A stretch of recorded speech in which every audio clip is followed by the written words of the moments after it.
So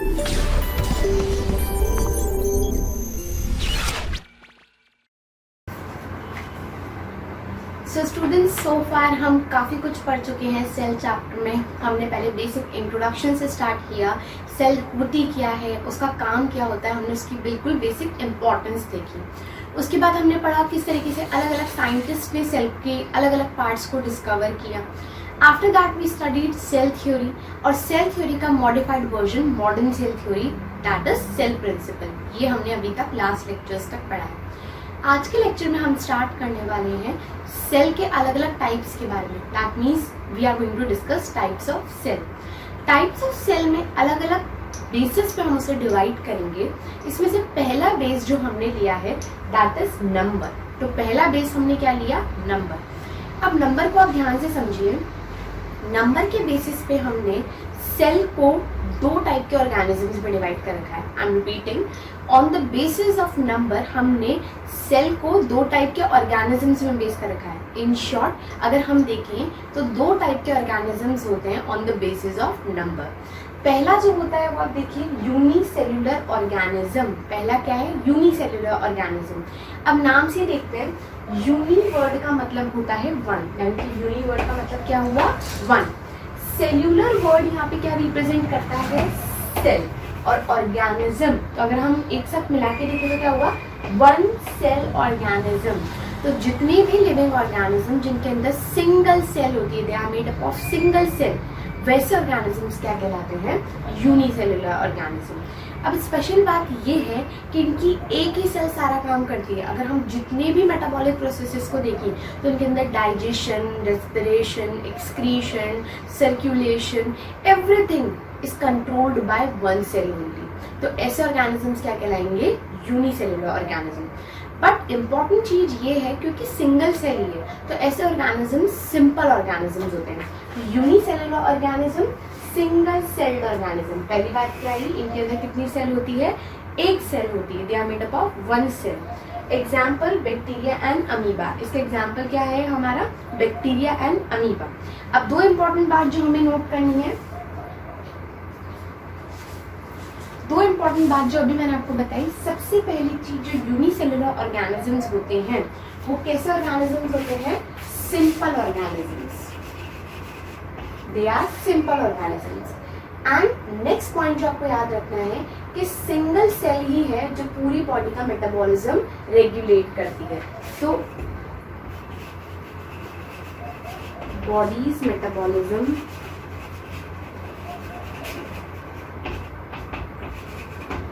is regulated through single cell। पूरा का पूरा जितना भी बॉडी की फंक्शनिंग है, like respiration, digestion, excretion, circulation, even reproduction, सारी चीजें एक ही सेल के अंदर होंगी। तो obviously these organisms will be simple organism. और ऐसे ऑर्गेनिजम्स का एग्जाम्पल क्या है? Bacteria, amoeba, paramecium etcetera. ठीक है। अब हम दूसरी तरफ देखते हैं मल्टी सेल्युलर ऑर्गेनिजम्स को। मल्टी सेल्युलर ऑर्गेनिजम्स में अगर हम देखें तो मल्टी वर्ड का मतलब क्या होता है? मैनी। मल्टी वर्ड का मतलब ही क्या होता है? मैनी। दूसरी तरफ अगर आप सेल्यूलर वर्ड का मतलब देखें तो सेल्यूलर यहाँ पे क्या रिप्रेजेंट कर रहा है? सेल। तो मेनी सेल ऑर्गेनिज्म, यानी कि जिस भी ऑर्गेनिज्म में एक सेल से ज़्यादा सेल होगी। मेनी वर्ड हमने यहाँ पे यूज़ किया, बट मेनी कितनी भी हो सकती हैं। अगर हम हमारी बात करें तो we are having trillions of cell. तो यहाँ पे एक से ज़्यादा सेल जिस भी ऑर्गेनिजम्स में है, they will be categorised under the category multi cellular organisms. तो अब आप देखिए, कंपेयर करिए, यहाँ पे एक सेल सारा काम कर रही थी, यहाँ पे they are having many cells. तो ऑब्वियसली बात है, रिस्पॉन्सिबिलिटी डिवाइड हो जाएगी। इसके एग्जाम्पल लेके समझते हैं। सपोज करिए अगर हम साइंस सब्जेक्ट की बात करें तो साइंस सब्जेक्ट में फिजिक्स, केमिस्ट्री, बायो तीनों ही कोई एक टीचर पढ़ाए, तो उस पर्टिकुलर टीचर पर रिस्पॉन्सिबिलिटी ज़्यादा हो जाएगी। तो कहीं ना कहीं माइट भी पॉसिबल उसकी एफिशिएंसी इफेक्ट हो जाए।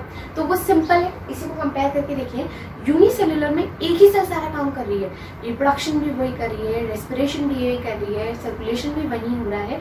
तो समवॉट उसकी कॉम्प्लेक्सिटी क्या होगी? बहुत कम।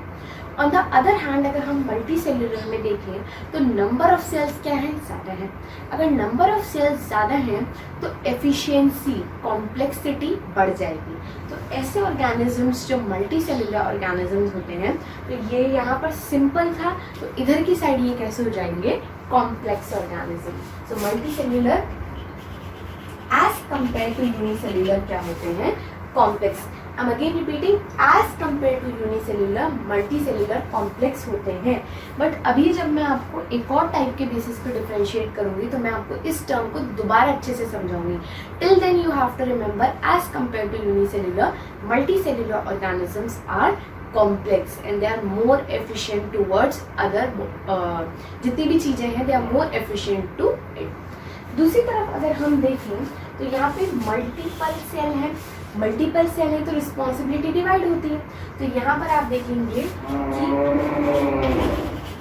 Work is divided efficiently. बहुत सारी सेल्स हैं तो वर्क, रिस्पॉन्सिबिलिटी जो भी होगी सेल की वो डिवाइडेड रहेगी तो काम एफिशिएंटली होगा, इसलिए धीरे धीरे उसकी कॉम्प्लेक्सिटी क्या होगी, बढ़ेगी। एग्जाम्पल क्या है, एग्जाम्पल अगर हम देखें तो पहला एग्जाम्पल है human. We are very much complex organism. हमारे अंदर अभी I told you there are approximately trillions of cell, बहुत सारी सेल्स हैं हमारे अंदर। अगर हम कंपेयर करें एंट को, चींटी बहुत छोटी दिखती है तो देखने में शायद बहुत सारे लोग बोलेंगे तो यूनिसेल्युलर, नहीं, चींटी is again multi cellular organism. The only difference is अगर हम उसे ह्यूमन से कंपेयर करें तो नंबर ऑफ सेल्स बहुत ही कम होंगी। तो एज कंपेयर टू ह्यूमन चींटी क्या हो जाएगी, सिंपल मल्टी सेल्युलर। बट इसके कंपैरिजन में वो क्या होगी, कॉम्प्लेक्स होगी। ये बहुत इंपॉर्टेंट पॉइंट है जो भी मैंने बोला। अगर हम बैक्टीरिया, एंट और ह्यूमन को कंपेयर करें, we are comparing these three. If you compare bacteria is unicellular organism, it is very simple. If we compare ant with bacteria, then as compared to bacteria, चींटियाँ क्या होंगी, कॉम्प्लेक्स होंगी क्योंकि they are multicellular organism. But on the other hand इसी multicellular organism को जब हम human के साथ कंपेयर करेंगे तो ह्यूमन के कंपैरिजन में they will be simple multi cellular. तो यूनिसेल्युलर तो हमेशा ही सिंपल होंगे, बट मल्टी सेल्युलर में भी जैसे जैसे सेल का नंबर बढ़ता जाएगा वैसे वैसे कॉम्प्लेक्सिटी बढ़ती जाएगी। आई होप जो पॉइंट मैं आपको आगे बताने वाली थी वो मैंने अभी आपको बता दिया और वो क्लियर भी है आपको, क्लियर है। चलिए अब हम आगे देखते हैं। कैट, डॉग, एलिफेंट, डायनासोर, ये सारे जो भी हैं वो कौन सी कैटेगरी में आते हैं, मल्टी सेल्युलर कैटेगरी में, ठीक है। तो हमने एक बेसिक देखा, अब हम नेक्स्ट टाइप देखते हैं। तो ये टाइप नंबर 1 था, on the basis of number, तो इसको आप नोट डाउन कर लीजिए। फिर हम देखते हैं on next point. So students, अब हम सेल को अलग तरीके से देखेंगे। सबसे पहले हमने उसके टाइप्स किस बेसिस पे देखे थे, on the basis of number. अब हम अलग अलग टाइप की सेल देखेंगे on the basis of shape. अब सबसे इम्पॉर्टेंट बात है कि अगर हम बात करें ह्यूमन बॉडी की, हम खुद की बॉडी की बात करते हैं, हमारी बॉडी में अभी मैंने आपको बोला we are having trillions of cell, यानी कि बहुत सारी सेल्स हैं। और सारी सेल्स जो हैं क्या वो एक जैसी है हमारी बॉडी में? अगर मैं एग्जांपल देती हूँ, लेट्स सपोज कि एक सेल इस तरीके की है, लेट्स सपोज एक सेल इस तरीके की है, तो क्या इसी तरीके की हमारी बॉडी की सारी ट्रिलियंस ऑफ सेल होंगी? ऐसा ज़रूरी है? नॉट ओनली ह्यूमन, क्या बाकी ऑर्गेनिजम्स में भी ऐसा होगा? तो नहीं। बेसिकली जो सेल है उसका shape and size, again shape and size, वो दोनों डिपेंड करते हैं कि वो किस जगह पर है और क्या काम कर रही है। बहुत इंपॉर्टेंट लाइन मैंने बोली है कि जो भी सेल है उसका शेप और साइज डिपेंड करता है कि वो क्या फंक्शन परफॉर्म कर रही है और कहाँ लोकेटेड है। तो ये लाइन मैं नोट कर देती हूँ यहाँ पर, बहुत इंपॉर्टेंट लाइन है, so you have to keep this in mind. Shape, size किस पे डिपेंड करता है? लोकेशन पे एंड फंक्शन पे। अब ऐसा क्यों? क्योंकि हमारी बॉडी में हर एक सेल को तो एक काम करना नहीं है। We are having multiple of cells which are organised to perform specialised function. For example अगर हम इसी डायग्राम्स को ही देखें तो हम बात करते हैं एक एक करके, हम सबको देखते हैं। सबसे पहली सेल आप देखिए, नर्व सेल।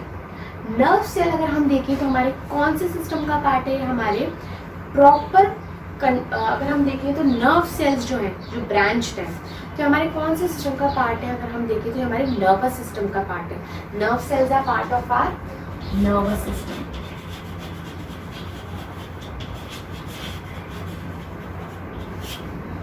अब इसका शेप आप देख रहे हैं, ब्रांच्ड शेप है, लंबा सा ब्रांच्ड शेप है, आगे से भी ब्रांचिंग है, पीछे से भी ब्रांचिंग है। अगर आप साइज देखें तो ये साइज में काफ़ी लंबी होती हैं। ये अगर हम देखें तो लॉन्गेस्ट सेल है हमारी बॉडी की, इसको मार्क भी कर लेते हैं यहाँ पर, लॉन्गेस्ट सेल। तो आपने शेप देखा, ब्रांच्ड है, साइज अगर देखा तो लॉन्गेस्ट सेल है। अब लोकेशन अगर हम देखें तो हमारा ओवरऑल जो नर्वस सिस्टम है वो तो हमारी बॉडी में पूरी तरीके से फैला हुआ है, एक नेटवर्क है नर्व्स का। तो नेटवर्क प्रॉपर बना रहे इसलिए कैसे लंबे लंबे वायर फॉर्म में है। तो देखिए, आप देखिए ध्यान से, लोकेशन क्या है इनकी? ओवरऑल पूरी बॉडी के अंदर ही लोकेटेड है, ताकि प्रॉपरली मैसेजेस का फ्लो हो सके हमारी बॉडी में हर तरफ से। और क्योंकि इनका मेन काम क्या है? मैसेजेस को लेके जाना, तो मैसेज लेके जाने के लिए प्रॉपर वायर नेटवर्क फॉर्म में होने चाहिए, इसलिए आपको देखिए लंबे। तो आप इमेजिन करिए हमारी बॉडी में इस तरीके से बहुत सारी नर्व एक के पीछे एक अटैच्ड होंगी, जो कि प्रॉपर वे में कोऑर्डिनेशन करेंगी मैसेजेस का।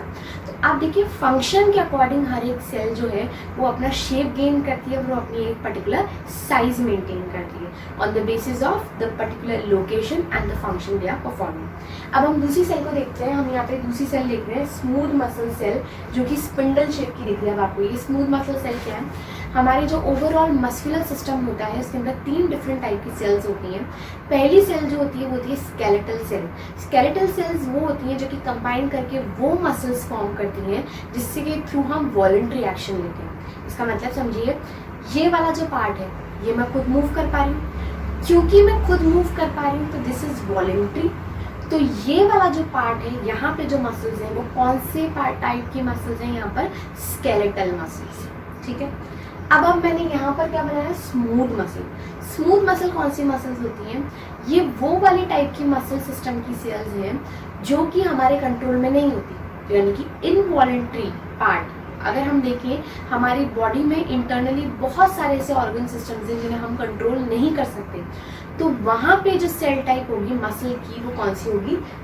ये स्मूथ मसल, जिसका शेप कैसा होगा? Spindle shape. और इम्पॉर्टेंट बात ये है कि ये हमारे कंट्रोल में नहीं होगा। अब अगर आप कंपेयर करो इसका शेप टू द वन जो मैंने आपको बोला वॉलंटरी है, स्केलेटल मसल है, तो मैं एक रफ डायग्राम आपको बताती हूँ। अगर आप वॉलंटरी वाले का शेप देखो ना तो वो कुछ इस तरीके से दिखती है, इस तरीके से होती है, वो लंबी सिलेंड्रिकल होती है और उसके अंदर पूरे में अंदर इस तरीके से स्ट्रक्चर्स प्रेजेंट होते हैं, इस तरीके से। तो ये कौन सी मसल है? हमारी स्केलेटल मसल से। तो अगर आप ध्यान से देखें तो स्मूथ और स्केलेटल में अगर आप ध्यान से देखेंगे तो आपको दोनों का शेप डिफरेंट दिखेगा, दोनों की साइज वेरिएबल होगी, क्योंकि दोनों का फंक्शन भी अलग है, दोनों की लोकेशन भी अलग है। तो कंक्लूजन पॉइंट ये है कि सेल का शेप और size will be dependent on the location as well as the function they are performing. अब हम नेक्स्ट सेल देखते हैं। ये वाली अगर आप सेल देखें तो ये अगर आप ध्यान से देखें तो नीचे नोट है RBC, रेड ब्लड सेल्स। अब रेड ब्लड सेल्स का फंक्शन और डिफरेंट है। इसके अंदर मैंने आपको 2 डायग्राम्स दिखाए हैं, ये और ये। अगर आप प्रॉपर साइड व्यू देखेंगे तो ये वाला स्ट्रक्चर है, ठीक है। ये वाला जो स्ट्रक्चर अगर हम देखें तो आप खुद इमेजिन करिए, RBC का काम आपने पढ़ रखा है छोटी क्लासेस में, इसका काम होता है ऑक्सीजन को कैरी करना। RBC के अंदर हीमोग्लोबिन होते हैं और हीमोग्लोबिन का काम ही क्या होता है? ऑक्सीजन को कैरी करना। तो ये प्रॉपर एफिशिएंटली हमारी ब्लड वेसल्स में मूव करें तो साइज इनका नॉर्मल होना चाहिए, छोटा ही होना चाहिए इन शॉर्ट। एंड ये जो पर्टिकुलर डिस्कॉइडल शेप है वो उनको हेल्प करता है ताकि वो ज़्यादा से ज़्यादा ऑक्सीजन मॉलिक्यूल्स को बाइंड कर सकें, एट द सेम टाइम वो एफिशिएंटली मूव करें हमारी ब्लड वेसल्स में। तो इसका शेप इज अगेन डिपेंडेंट किस पे है? क्या लोकेशन है इनकी और क्या फंक्शन ये परफॉर्म कर रहे हैं। नेक्स्ट हम देखते हैं ये वाला, ये हमने प्लांट सेल बनाई है। प्लांट सेल में भी कौन सी सेल ली है हमने? Guard cells. गार्ड सेल्स आपने पढ़ा ही होगा, अगर एक रफ आइडिया दूँ मैं आपको तो गार्ड सेल्स कहाँ प्रेजेंट होती हैं, लीफ के अंदर। और लीफ के अंदर जो लोअर पार्ट होता है, लोअर एपिडर्मिस पार्ट होता है, उसके अंदर जो स्टोमेटा होते हैं they are guarded by guard cells. तो बीच के साइड में तो यहाँ पर स्टोमेटा होता है और ये प्रॉपर जो है इसको हम क्या बोलते हैं, गार्ड सेल्स। अब गार्ड सेल्स जो हैं इनको प्रॉपरली अगर आप ये देखो तो ये मैंने ओपन पार्ट बनाया है, तो इस स्टोमेटा को अभी ये स्टेट है ओपन स्टेट। अगर आप इसी को दूसरे स्टेट में देखिए, अगर मैं यहीं पर एक छोटा सा डायग्राम बना रही हूँ, इसको देखिए बिल्कुल इस तरीके से,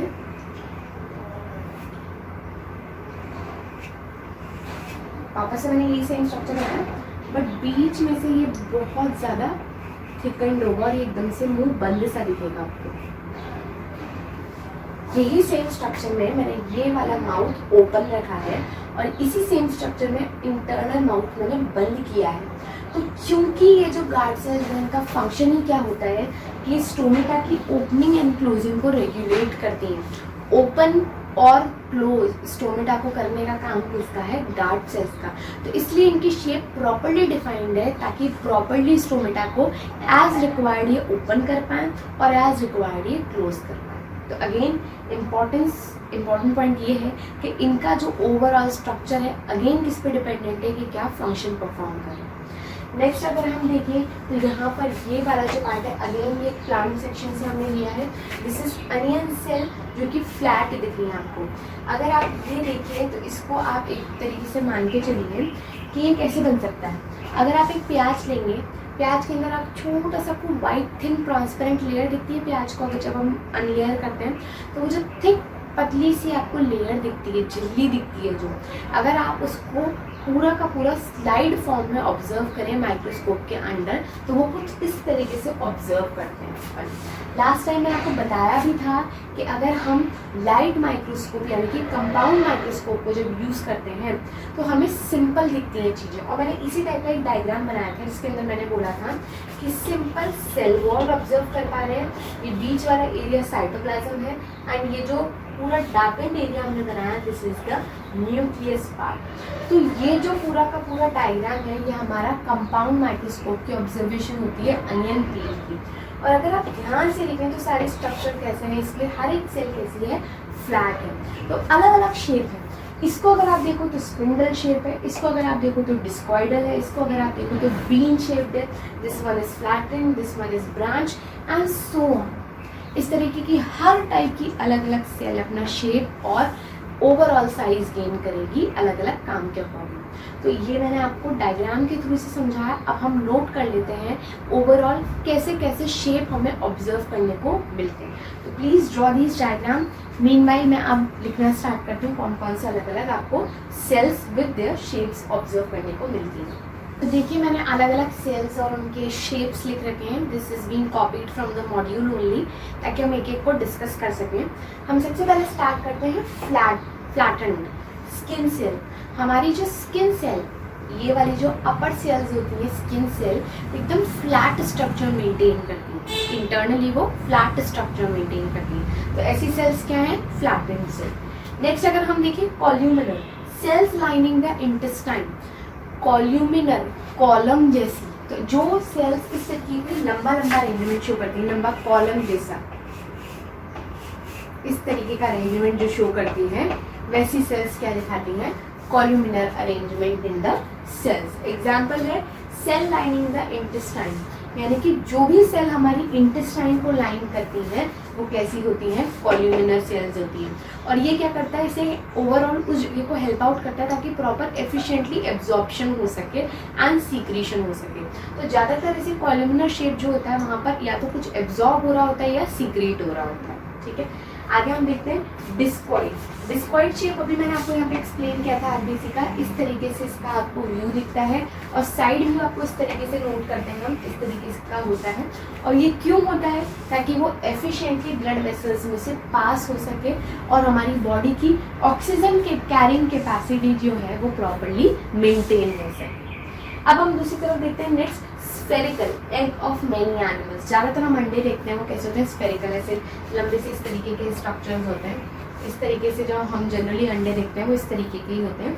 तो जनरल एग शेप जो होता है एनिमल्स में वो कैसा होता है, स्फेरिकल। उसके अपार्ट भी शेप्स होते हैं बट एक जनरल शेप जो होता है वो स्फेरिकल होता है मोस्टली एनिमल्स का। नेक्स्ट हम देखते हैं स्पिंडल शेप। स्पिंडल शेप अभी मैंने आपको बताया था इस तरीके का शेप था। इस तरीके का जो शेप होता है उसे हम क्या बोलते हैं, स्पिंडल शेप होता है। और अभी हमने एग्जाम्पल भी समझा था, स्मूथ मसल सेल यानी कि हमारी बॉडी में जितने भी इनवॉलेंट्री ऑर्गन है इंटरनली उनके अंदर जो मसल सेल होती है वो कौन सी होती है, स्मूथ मसल सेल। और एग्जाम्पल जो है वो आप मान के चलिए जितने भी इनवॉलेंट्री इंटरनल ऑर्गन है जिन्हें आप रेगुलेट नहीं कर पा रहे हैं तो वहाँ पे कौन सी मसल है, स्पिंडल मसल यानी कि I mean to say smooth muscle cell. And important चीज ये है कि अब आप एक बहुत इंपॉर्टेंट चीज यहाँ पे जान लीजिए, इंटरनली बहुत सारे ऑर्गन है जिन्हें हम कंट्रोल नहीं कर पाते हैं बट उन्हीं में ही एक और ऑर्गन है जिसे हम कंट्रोल नहीं कर पाते हैं, that is heart. But heart के अंदर स्मूथ मसल प्रेजेंट नहीं होती है, उसकी जगह जो मसल प्रेजेंट होती है दैट इज कार्डियक मसल। अभी मैंने आपको बताया था मसल 3 टाइप की होती हैं। जो पहली होती है वो होती है स्केलेटल मसल जो वॉलेंट्री होती है जिसे हम मूव कर पाते हैं, तो बॉडी के जितने भी पार्ट्स आप खुद मूव कर पा रहे हैं तो वहाँ पे जो मसल है that is made up of skeletal muscle. Those organs which are not voluntary, that means involuntary and not under your control, internally located है ज़्यादातर, वो कौन सी मसल से बने होते हैं, स्मूथ मसल। बट हार्ट जो है वो 3rd टाइप की मसल से बना होता है जिसका स्पेशल नाम ही है कार्डियक मसल। और जो कार्डियक वर्ड डिनोट ही हार्ट को करता है। तो यहीं पे आप ध्यान से देखिए, एक यहाँ पे लिखा है ब्रांच्ड कार्डियक सेल्स। तो जो इंटरनली कार्डियक सेल्स होती हैं वो कैसी होती हैं, ब्रांच्ड होती हैं। तो ब्रांचिंग वहाँ पर क्या होता है, उसकी एफिशिएंसी को इंक्रीज करता है। फिर हम नेक्स्ट देखते हैं इधर की साइड से ये वाला इलोंगेटेड मैंने अभी आपको बताया कि जो नर्व थी इस तरीके से,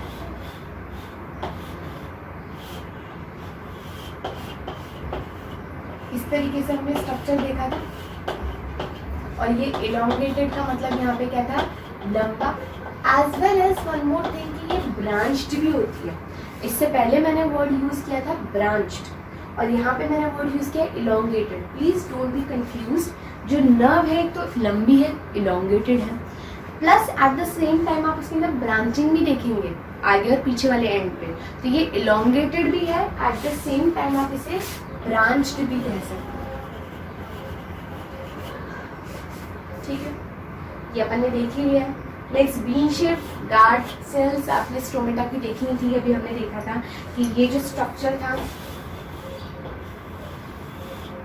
ये स्ट्रक्चर बीन शेप स्ट्रक्चर था इसका। ठीक है, अगर अब हम आगे देखें तो ये जो ये वाली ब्रांचिंग है इसका भी एक हम डायग्राम देख लेते हैं। इस तरीके से होती है,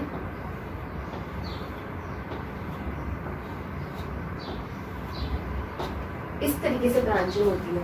एक लॉन्ग सिलेंड्रिकल जैसा स्ट्रक्चर होता है, ठीक है, उसके अंदर जब ब्रांचिंग होना स्टार्ट होती है तो वो इस तरीके की ब्रांचिंग की फॉर्म में हमें दिखता है। ये ब्रांचिंग है इंटरनल। तो यहाँ पर ये है तो बेसिकली सिलेंड्रिकल बट इंटरनल इसके अंदर ब्रांचिंग प्रेजेंट होती है। और तीसरी मैंने आपको एक और पार्ट बताया था मसल का, जो पहला था वो थी स्केलेटल, जो अगेन मैंने आपको बताया था लॉन्ग सिलेंड्रिकल है। तो इस तरीके से जो मॉड्यूल में दिए हुए शेप्स हैं वो हमने सारे डिस्कस किए हैं, एक बार हम क्विकली देख लेते हैं। स्किन सेल फ्लैट होती हैं, बेसिकली इनका काम क्या होता है, ये हमारा प्रोटेक्शन करती है इंटरनल ऑर्गन्स को। नेक्स्ट ये जो है कॉल्यूमिनर मैंने आपको बताया जनरली जिन एरियाज में सीक्रेशन होता है, कुछ सीक्रेट होता है या कुछ एब्जॉर्ब होता है, तो जनरली वहाँ पर कौन सी सेल्स होती हैं, कॉल्यूमिनर सेल्स होती हैं। एग्जाम्पल भी देखिए, सेल्स लाइनिंग द इंटेस्टाइन के अंदर हमें पता है एब्जॉर्प्शन होता है मेनली, तो मेन एब्जॉर्प्शन के लिए ये हेल्प करती है जिसके ऊपर विलाय प्रेजेंट होते हैं। नेक्स्ट डिस्कॉइडल जो अभी मैंने बताया डिस्क के जैसा शेप जो होता है, ये एफिशिएंटली आरबीसी को हेल्प करता है ताकि वो ब्लड वेसल्स में मूव कर सकें, so that oxygen carrying capacity हमारी बॉडी की अच्छी रहे। नेक्स्ट स्फेरिकल, ये हमने देख ही लिया, मेजॉरिटी एग्स जो होते हैं उनका शेप कैसा होता है, स्फेरिकल। फिर स्पिंडल शेप जो है, ये मैंने आपको काम बता ही दिया कि हमारे इंटरनल इनवॉलेंट्री ऑर्गन्स के अंदर जो मसल होती है एक्सेप्ट ऑफ हार्ट, वो किसकी होती है, स्पिंडल शेप स्मूथ मसल्स है। नेक्स्ट हम देखते हैं नर्व सेल, जो कि इलोंगेटेड भी होती है, लंबी होती है, क्योंकि इसको क्या फॉर्म करना होता है, एक नेटवर्क फॉर्म करना होता है ताकि मैसेजेस का कंडक्शन एफिशिएंट रहे। और सेकेंड चीज़ वो ब्रांच्ड भी होती है ताकि ओवरऑल मैसेज एफिशिएंटली कंडक्ट हो सके। ब्रांच आप देखिए इन एंड एंड्स पे, स्टार्टिंग का ये जो डेंड्राइट पोर्शन है ये ब्रांच्ड है और पीछे का जो एक्सॉन पोर्शन है वो ब्रांच्ड है। नेक्स्ट हम देखते हैं कार्डियक सेल। कार्डियक सेल का मैंने आपको बताया इंटरनली इस तरीके से यहाँ पे ब्रांचिंग होती है, इस तरीके से यहाँ पे पूरा अपन जोन्स फॉर्म करते हैं इस तरीके से।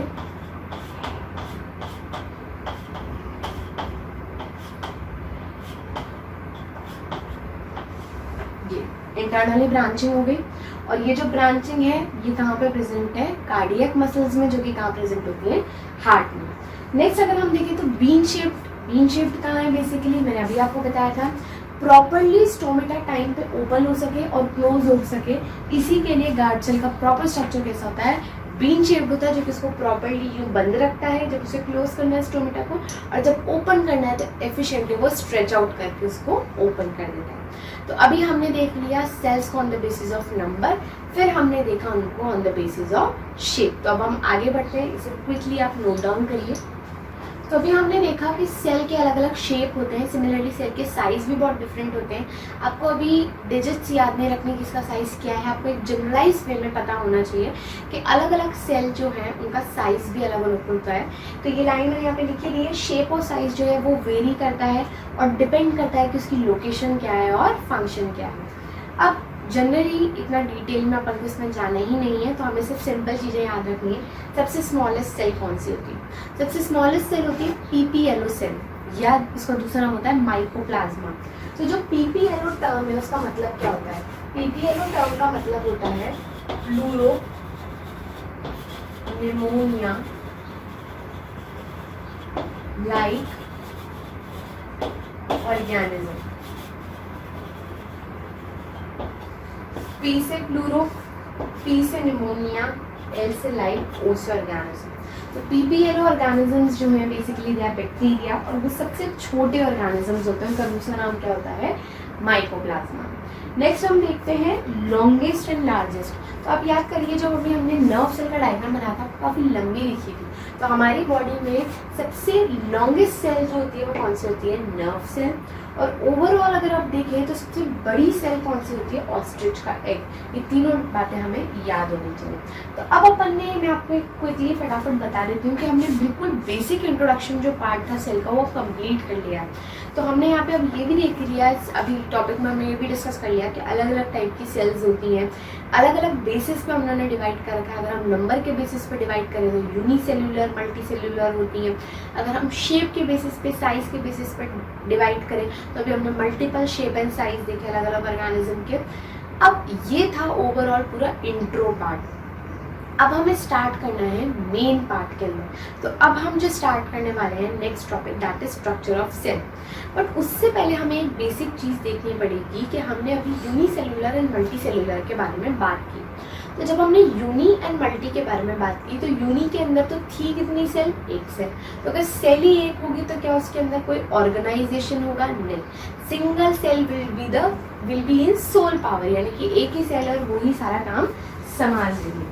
बट अगर उसी ओर अगर हम देखें मल्टी सेल्यूलर ऑर्गेनिजम्स में, तो मल्टी सेल्यूलर ऑर्गेनिजम्स में बहुत सारी सेल हैं, तो अलग अलग सेल ऑर्गेनाइज होकर अलग अलग काम करेंगे। मैंने आपको बताया भी था कि जितना ज़्यादा काम डिवाइड होगा उतना ही एफिशिएंटली वर्किंग होगी। तो अब अपन देखते हैं कि मल्टी सेल्यूलर ऑर्गेनिज्म में सेल्स किस तरीके से प्रेजेंट होती हैं। तो अपन अब देखते हैं organisation and multicellular organism. तो हेडिंग डालिए ऑर्गेनाइजेशन इन मल्टी सेल्यूलर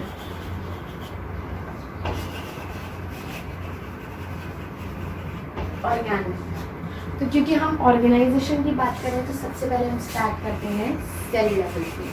तो जो भी मल्टी सेल्यूलर ऑर्गेनिज्म होगा जिसके अंदर मल्टीपल सेल है, तो सबसे पहले बेसिक यूनिट क्या होगी, सेल होगी।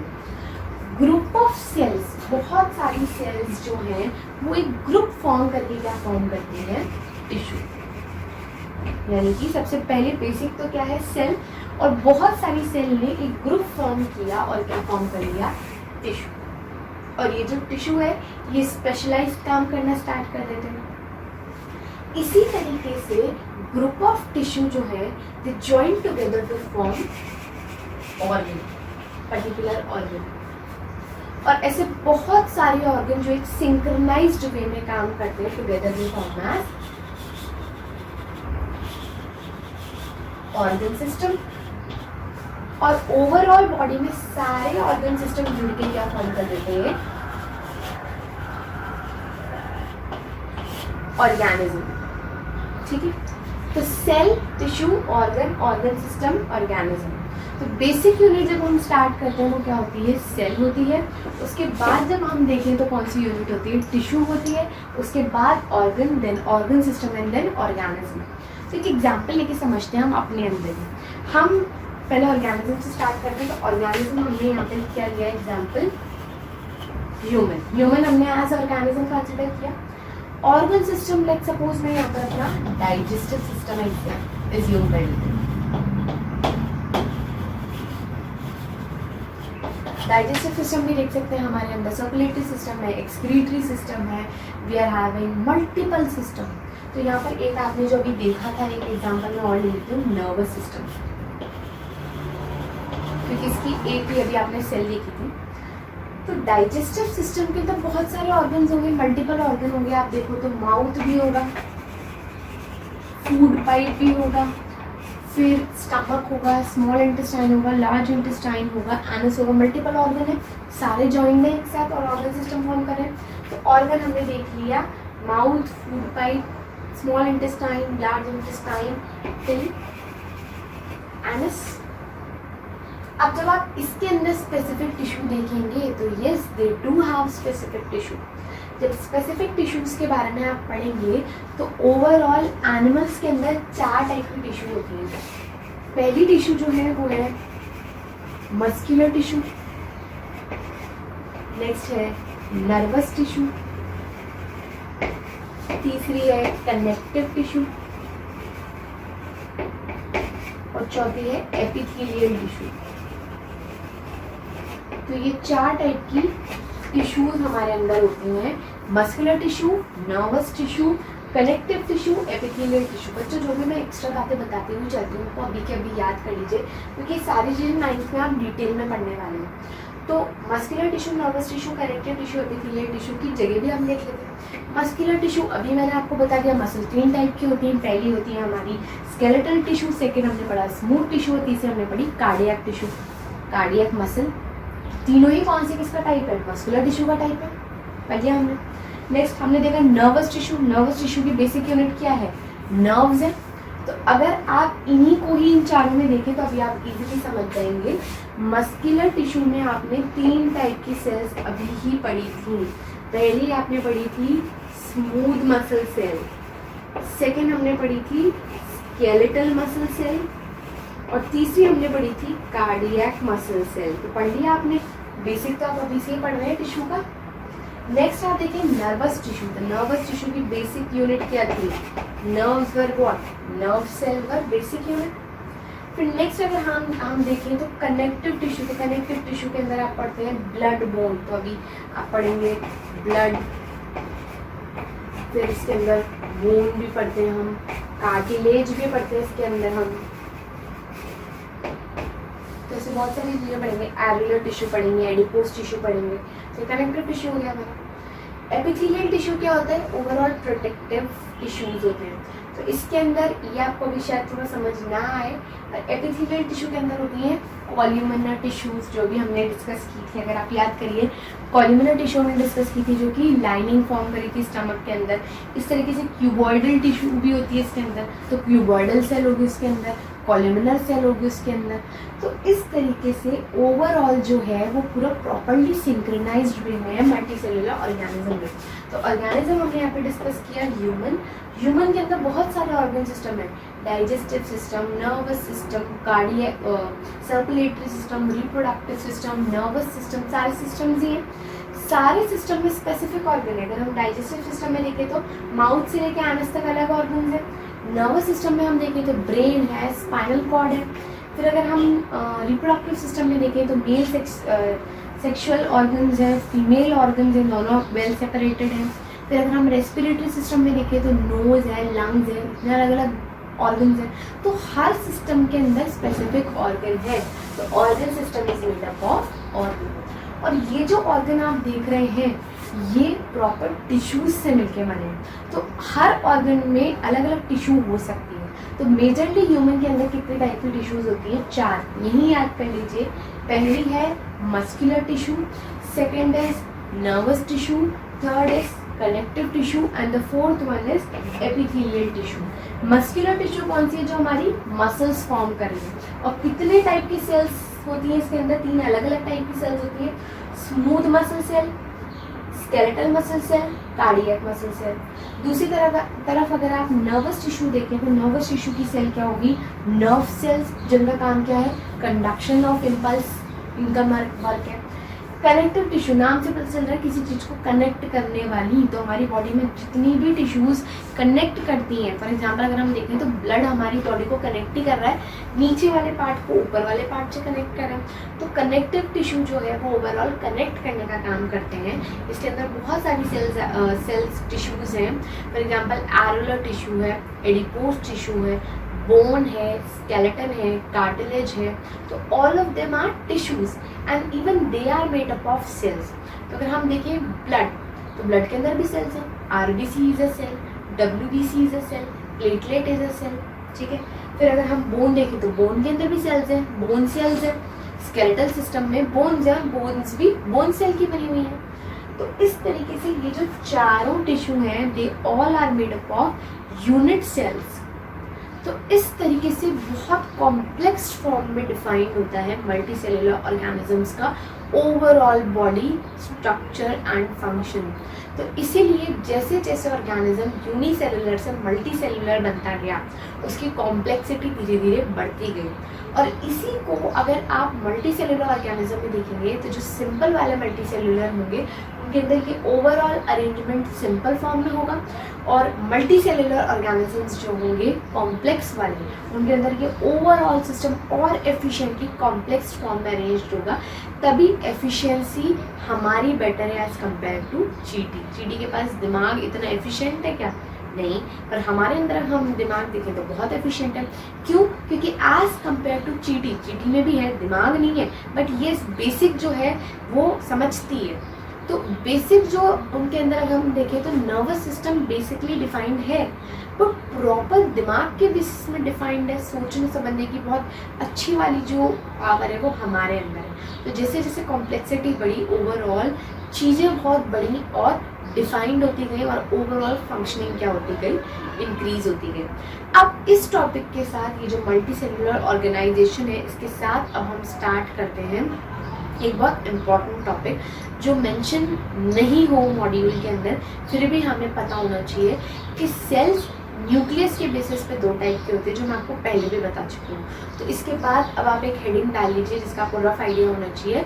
Sales on the basis of nucleus, कितने टाइप की सेल्स है, तो फटाफट इसे नोट डाउन करिए। Students, now we are going to see prokaryotic and eukaryotic organism. तो सबसे पहले हम देखते हैं कि हमने अभी जब थोड़ी देर पहले टॉपिक्स पढ़े थे जिसके अंदर मैंने आपको डिफरेंट टाइप की सेल्स बताई थी on the basis of various factors. The first factor was on the basis of number. Number के basis पे हमने discuss किया था that cells are of 2 types. One is unicellular and the second one is multicellular, and they are forming organisms. So number of cell decides the organism. Unicellular organism and multicellular organism. पहला type हमने ये पढ़ा था। Second हमने पढ़ा था on the basis of shape and size. हमने sales variable देखी थी, अलग अलग टाइप के शेप्स थे, अलग अलग टाइप की साइज थी, और according to their location and function उनका शेप एंड साइज था। Third that I did not discuss was on the basis of nucleus, जिसको अब हम डिस्कस करेंगे क्योंकि मुझे ये टॉपिक डिटेल में डिस्कस करना था। अब ध्यान से देखिए, न्यूक्लियस है या नहीं है, ये भी एक फैक्टर है। न्यूक्लियस है या नहीं है उसके बेसिस पे भी 2 टाइप की सेल्स होती हैं फॉर्मिंग 2 टाइप ऑफ ऑर्गेनिज्म। तो एक होता है prokaryotic organism and the second one is eukaryotic organism. अब सबसे पहले हम वर्ड का मतलब समझते हैं, उसके बाद हमारे को ये कॉन्सेप्ट ज़्यादा बेटर समझ आएगा। सबसे पहले आप समझिए, वर्ड है prokaryotic organism. So first of all you need to understand pro word का मतलब क्या होता है? प्रो वर्ड का मतलब होता है बिफोर, यानी कि पहले, ठीक है। कैरियोटिक वर्ड में एक वर्ड आ रहा है कैरी ऑन। ये जो कैरियोटिक वर्ड है क्या रिप्रेजेंट कर रहा है? Carry on.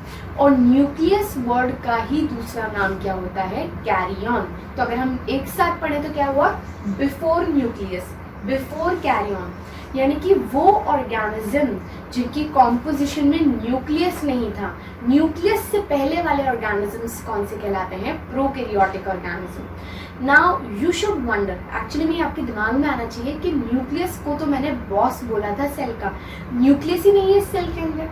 तो you need to understand this thing. जब एवोल्यूशन हो रहा था, एवोल्यूशन का मतलब है जब लाइफ ओरिजिनेट कर रही थी इस अर्थ पे, तो बहुत सिंपल फॉर्म में ओरिजिनेशन स्टार्ट हुआ।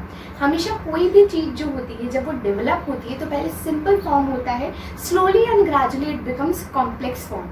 सिमिलरली लाइफ जो है again it started in very simple form and slowly and gradually it became very complex. For this you need to consider the same example जो मैंने आपको पहले भी बता रखा है। If you compare bacteria, any insect and human, these are the three common example which I am using। तो बैक्टीरिया को अगर आप देखें तो बहुत ही सिंपल फॉर्म है, we can not even see it with our naked eyes. तो आप खुद इमेजिन करिए उसका इंटरनल जो कॉम्पोजिशन होगा वो कितना सिंपल होगा।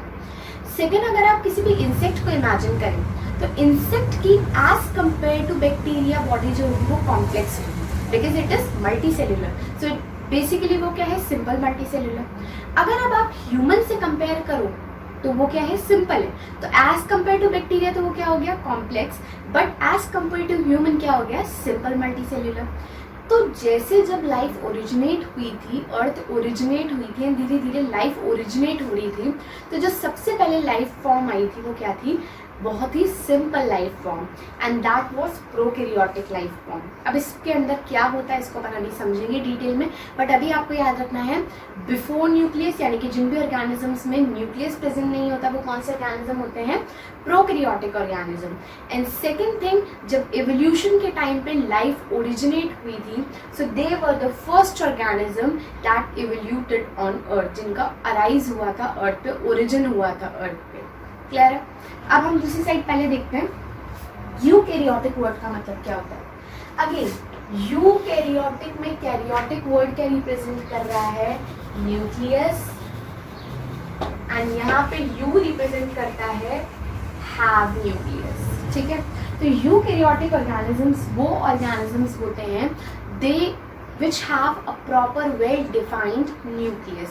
तो अगर हम सिंपल शब्दों में देखें तो एक कैरेक्टरिस्टिक्स हमने लिया, एक कैरेक्टरिस्टिक हमने लिया that is nucleus, and nucleus अगर है तो यूकैरियोटिक है, अगर न्यूक्लियस नहीं है तो प्रोकैरियोटिक है। अब हमें इसको डिटेल में समझना होगा कि हमने क्या बोला, न्यूक्लियस क्या है, कैसे है, ये तो अभी हमको डिटेल में देखना पड़ेगा। Now before we start with this, you need to recall हमने previous lecture में पढ़ा था I compared two cell, one was plant cell and the second one was animal cell। जब मैंने compare किया था तो I told you when we start with a plant cell, तो सबसे outer most covering जो होती है वो क्या होती है? cell wall। मैं यहाँ पे थोड़ा सा रब करके इसको समझाती हूँ। इस लाइन को I'm rubbing for a minute and आप यहाँ पे देखिए हमने जब प्लांट सेल बनाई थी तो स्टार्टेड विद दिस लेयर, पहली आउटर मोस्ट, इसको मैंने नाम दिया था सेल वॉल। क्लियर? जब हम इसके जस्ट बिलो एक और लेयर देख रहे थे तो उस लेयर को हमने नाम दिया था प्लाज्मा मेम्ब्रेन, जिसका दूसरा नाम भी हमने पढ़ा था plasma membrane, cell membrane, bio membrane, plasmalemma, चारों नाम इसी के हैं। फिर जब हम अंदर की तरफ गए थे तो आई टोल्ड यू मैट्रिक्स मिलेगा आपको, और इस मैट्रिक्स को हम क्या बोलते हैं? साइटोप्लाज्म। और सेंट्रली लोकेटेड था न्यूक्लियस।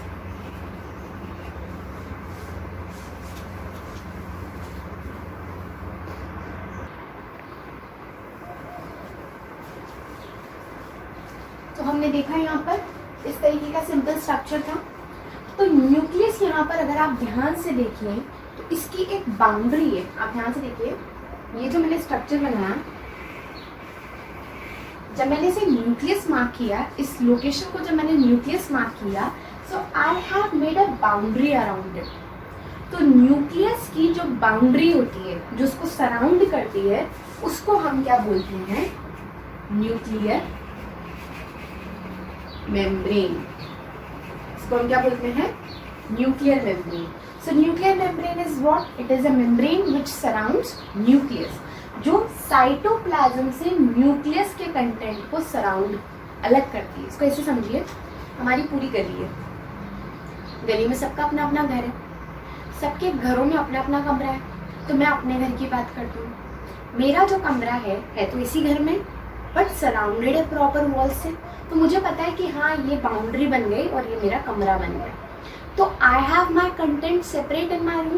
तो ऐसा तो नहीं हर कोई घुस के आ सकता है, बट येस, मेरे कमरे में रूम है जिसके थ्रू एंट्री एंड एग्जिट हो सकती है।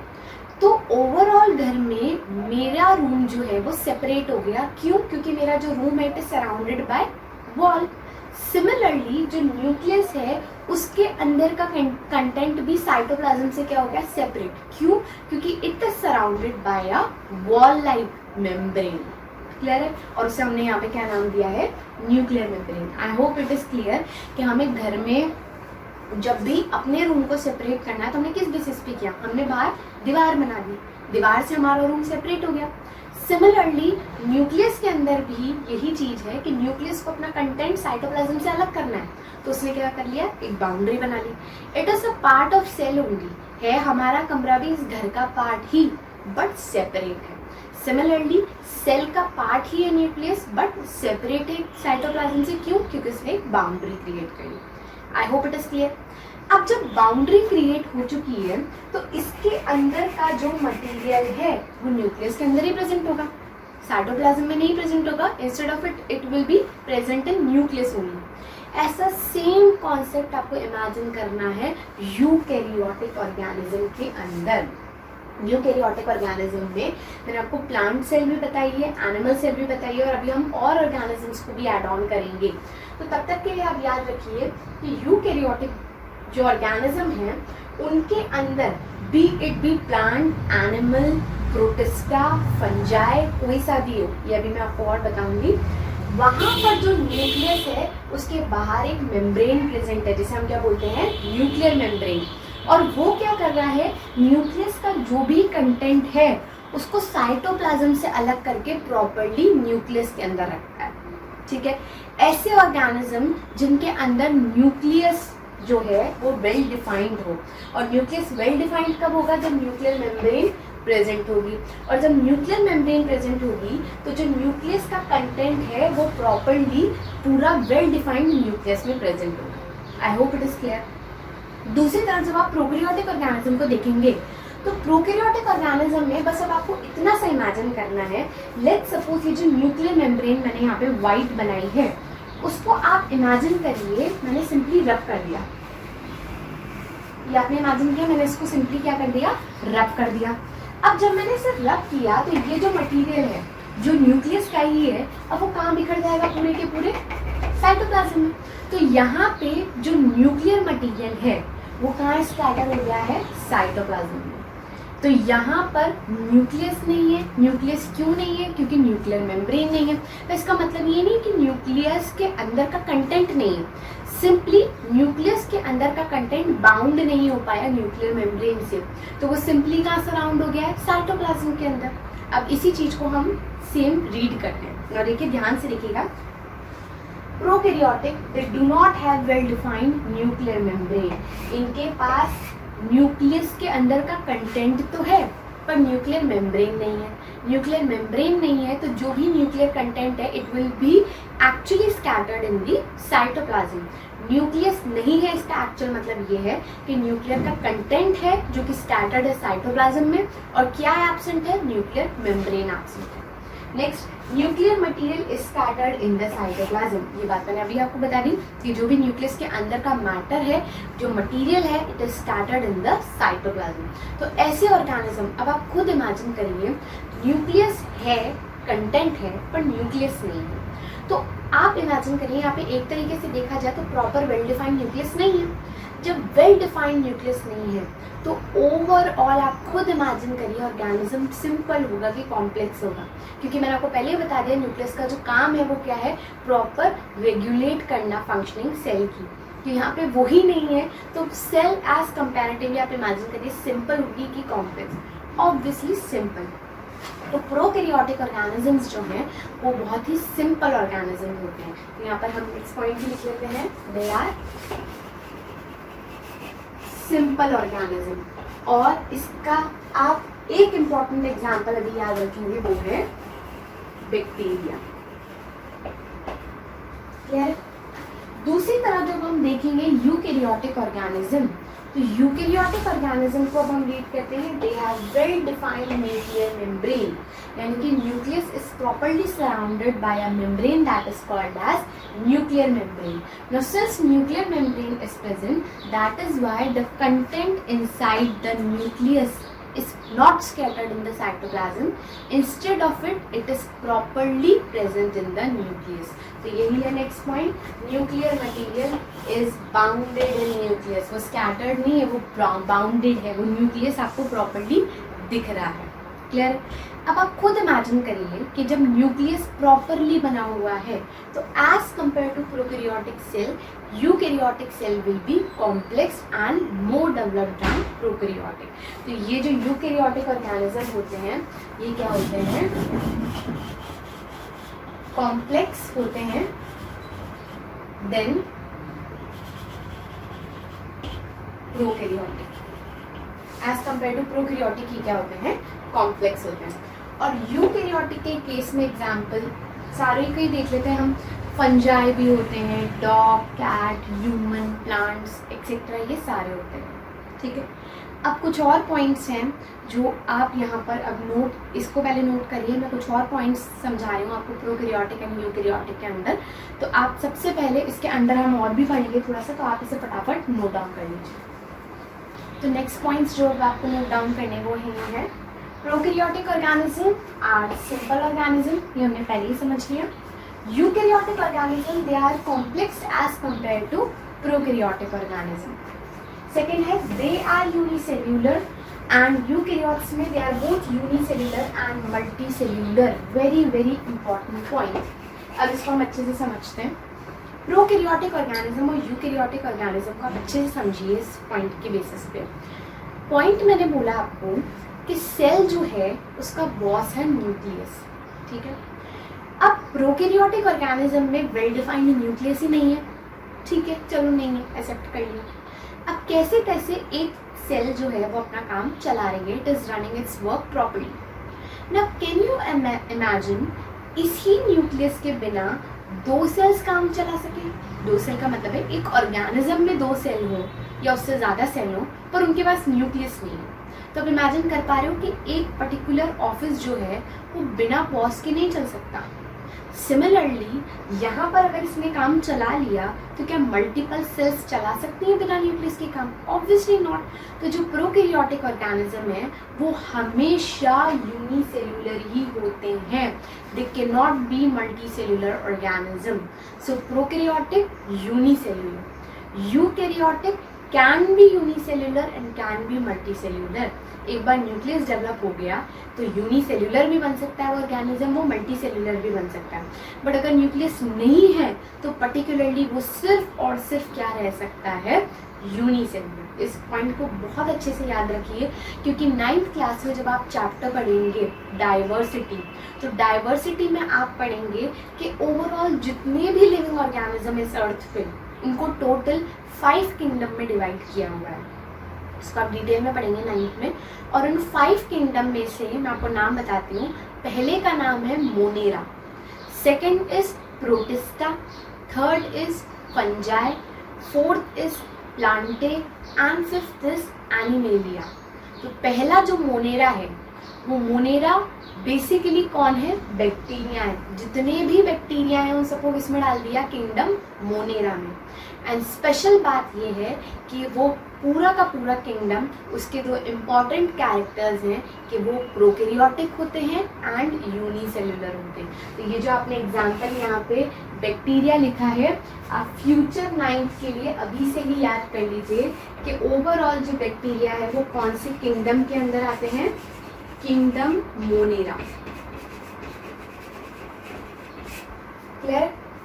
जो बाकी किंगडम्स हैं उनको आप डिटेल में देखेंगे। अब स्पेशल बात, एक और चीज आप अभी से याद रखिए, किंगडम मोनेरा अकेला है जिसके अंदर प्रोकैरियोटिक ऑर्गेनिजम्स हैं। बैक्टीरिया प्रोकैरियोटिक है और यूनिसेल्युलर है। इसके अपार्ट जब आप पढ़ेंगे प्रोटिस्टा, फंजाई, प्लांटे, एनिमेलिया, ये चारों यूकैरियोटिक होंगे। यानी कि बैक्टीरिया के बाद लाइफ जब ओरिजिनेट हुई अर्थ पे तो सबसे पहले कौन आया? बैक्टीरिया। और बैक्टीरिया के बाद जितने भी नए लिविंग ऑर्गेनिजम्स अराइज हुए, जिनका ओरिजिन हुआ अर्थ पे, उनके अंदर क्या डेवलप हो गया? न्यूक्लियस डेवलप हो गया। That is why bacteria simpler life form मानी जाती है as compare to further evolution के बाद की complex life. I hope I am clear. जो मैंने बताया वो बहुत ही इंपॉर्टेंट पॉइंट है 9th क्लास के पॉइंट ऑफ व्यू से। नेक्स्ट अगर आप देखेंगे तो इधर की साइड जो है वो यूनिसेल्युलर भी है, मल्टी सेल्युलर भी है। एग्जाम्पल से देखिए अमीबा। अमीबा में सेल कितनी होती है? एक। अमीबा वैसे कौन सा ऑर्गेनिज्म है? Unicellular organism. बट आप हमेशा जब भी अमीबा का डायग्राम आप बनाते हैं, so this is simple diagram of amoeba, और हम हमेशा बीच में क्या बनाते हैं? गोला बनाते हैं, और वो गोला क्या है? न्यूक्लियस ही है। तो basically amoeba is unicellular but it is having what? It is having nucleus. तो ये कौन सा ऑर्गेनिज्म हुआ? Eukaryotic unicellular organism. ठीक है। उसके कंपैरेटिव अगर आप दूसरा एग्जांपल देखिए ह्यूमन, तो ह्यूमन अपन है, we are unicellular multi cellular, obviously we are multi cellular and we are having nucleus, so we are multicellular eukaryotic organism. Clear है? नेक्स्ट हम देखते हैं फंजाई। बहुत से फंजाई यूनिसेल्युलर भी होते हैं, बहुत से फंजाई मल्टी सेल्युलर भी होते हैं, बट इम्पॉर्टेंट है चाहे यूनी हो चाहे मल्टी हो, बट उनके पास न्यूक्लियस होगा तो दे विल बी यूकैरियोटिक। ठीक है। लास्ट एग्जाम्पल है प्लांट। प्लांट जो है वो कौन से कैटेगरी में आते हैं? डेवलप्ड कैटेगरी में आते हैं, और उनके पास न्यूक्लियस होगा, so they are also eukaryotic organism. अब नेक्स्ट पॉइंट हम डिस्कस करते हैं। इधर की साइड लिखा हुआ है they do not have cell organelle except ribosome. अब याद करिए मैंने आपको बताया था कि जब हम डिटेल में पढ़ेंगे तो साइटोप्लाज्म में अपार्ट फ्रॉम न्यूक्लियस हमें छोटे छोटे अलग अलग बॉडी दिखेंगी, और वो बॉडी स्पेसिफिक फंक्शन काम परफॉर्म करती है हमारी सेल के अंदर, और वो जो स्पेशल पर्टिकुलर स्ट्रक्चर्स होते हैं उन्हें हम बोलते हैं सेल ऑर्गेनेल। और सेल ऑर्गेनेल क्योंकि सिंपल सेल है, ये वाली कंपैरेटिवली सिंपल है, तो स्टार्टिंग में अराइज ही हुई है, तो न्यूक्लियस भी नहीं है और सेल ऑर्गेनेल भी नहीं है, बट एक सेल ऑर्गेनेल है, वो कौन सा है? राइबोसोम। अभी आप इस पॉइंट को याद रखिएगा, जैसे जैसे हम इस चैप्टर में फर्दर पढ़ेंगे आपको ये कॉन्सेप्ट अच्छे से समझ आ जाएगा कि सेल ऑर्गेनेल्स क्या होते हैं and what do they do in a cell. Clear है? और इसका एग्जाम्पल क्या है? बैक्टीरिया, जो कौन से किंगडम में आएगा? Kingdom Monera.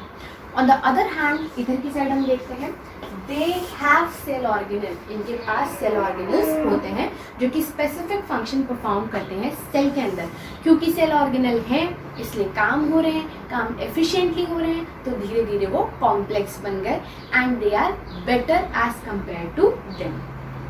एग्जाम्पल हम देखते हैं यहाँ पर amoeba which is eukaryotic unicellular, human ये क्या है? Eukaryotic multicellular, fungi eukaryotic unicellular भी एंड कुछ मल्टीसेल्युलर भी, प्लांट यूकैरियोटिक मल्टीसेल्युलर। क्लियर है? आई होप ये पॉइंट आपको क्लियर हो गया, और ये बहुत ही इंपॉर्टेंट टॉपिक है। और इसके साथ अब हम नेक्स्ट टॉपिक की तरफ बढ़ते हैं, तो प्लीज़ आप इसे क्विकली नोट डाउन करिए।